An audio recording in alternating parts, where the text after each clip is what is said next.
সরকারের পদত্যাগ ও নতুন নির্বাচনের দাবিতে আগামী আন্দোলনের জামায়াত ইসলামীকে একই মঞ্চে চায় বিএনপি নেতৃত্বাধীন যুগপৎ আন্দোলনের অন্যতম শরিক দলীয় জোট। তাদের পরামর্শ, বিএনপির বাইরে সাংগঠনিকভাবে জামায়াত ইসলামীর শক্তিশালী, তাই মাঠে আন্দোলন সফল করতে হলে জামায়াত সহ বাম, ডান ও ইসলামিক সবাইকে নিয়ে ঐক্যবদ্ধভাবে রাজপথে নামতে হবে। রোববার রাজধানীর গুলশানে বিএনপির চেয়ারপারসনের রাজনৈতিক কার্যালয়ে দলটির লিয়াজু কমিটির সঙ্গে বৈঠক। এমন পরামর্শ দেন কয়েকজন নেতা। জাতীয় সংসদ নির্বাচনের পর এক দফার দাবিতে আন্দোলনে অব্যাহত রাখার সিদ্ধান্ত নেয় বিএনপি। কিন্তু নির্বাচনের পর 4 মাস পেরিয়ে গেলেও যুগপৎভাবে কোনো কর্মসূচি মাঠে গড়ায়নি।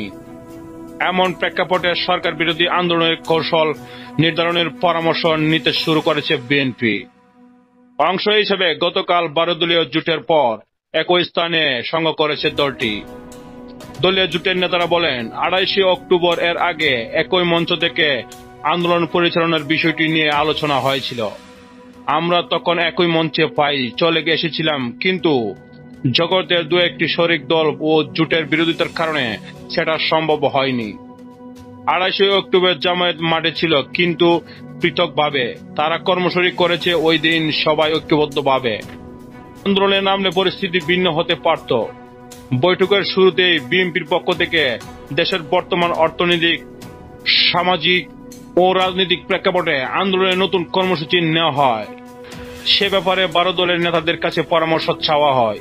তখন জোটের কয়েকজন নেতা নির্বাচন বর্জন করে যুগপৎ কিংবা যুগপৎ আন্দোলনের বাইরে থাকা সবাইকে নিয়ে ঈদুল আজহার পর ঐক্যবদ্ধভাবে মাঠে নামার পরামর্শ দেন।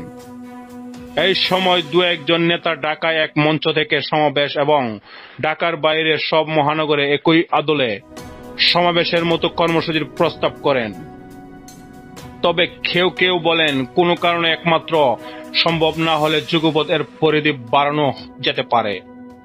12 দলীয় জোটের প্রধান ও জাতীয় পার্টির চেয়ারম্যান মোস্তফা জামাল হায়দার বলেন, আগামীতে আন্দোলন কিভাবে গড়ে তোলা যায় তা নিয়ে বৈঠকে আলোচনা হয়েছে। জ্যোতির মুখপাত্র বাংলাদেশ এলডিপির মহাসচিব শাহাদাত হোসেন সেলিম বলেন, দেশের অবস্থা ভালো নয়, মানুষ এই অবস্থায় পরিবর্তন চায়। এই অবস্থায় যুগপৎ আন্দোলনকে নতুন করে চাঙ্গা করতে হবে। কিভাবে সেটা করা যায় তা নিয়ে আলোচনা হয়েছে। তিনি আরো বলেন, শীঘ্রই 12 দলের পক্ষ থেকে আন্দোলনের কর্মসূচি প্রস্তাব দেওয়া হবে।